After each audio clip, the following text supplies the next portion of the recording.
खबर नौशकी से है, जहां पर पुलिस नाके पर दस्ती बम से हमला किया गया। एक शहरी जाँ बहक जबकि 5 एहलकारों समेत 8 अफराद जख्मी हो गए। नौशकी के इलाके डबल रोड पर कायम नाके पर पुलिस एहलकार मामूल की स्नैप चेकिंग कर रहे थे जब मोटरसाइकिल सवार हमलावरों ने दस्ती बम फेंका। 5 पुलिस एहलकार और 4 शहरियों को जख्मी हालत में सिविल अस्पताल मुंतकिल किया गया है, जिसमें से एक शहरी जख्मों की ताब न लाते हुए चल बसा। खबर नौशकी से है, जहां पर पुलिस नाके पर दस्ती बम से हमला किया गया। एक शहरी जाँ बहक जबकि 5 एहलकारों समेत 8 अफराद जख्मी हो गए।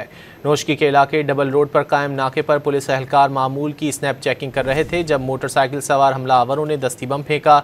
5 पुलिस एहलकार और 4 शहरियों को जख्मी हालत में सिविल अस्पताल मुंतकिल किया गया है, जिसमें से एक शहरी जख्मों की ताब न लाते हुए चल बसा। खबर नौशकी से है, जहां पर पुलिस नाके पर दस्ती बम से हमला किया गया। एक शहरी जाँ बहक जबकि 5 एहलकारों समेत 8 अफराद जख्मी हो गए।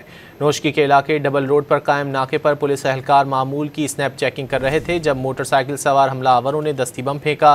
5 पुलिस एहलकार और 4 शहरियों को जख्मी हालत में सिविल अस्पताल मुंतकिल किया गया है, जिसमें से एक शहरी जख्मों की ताब न लाते हुए चल बसा।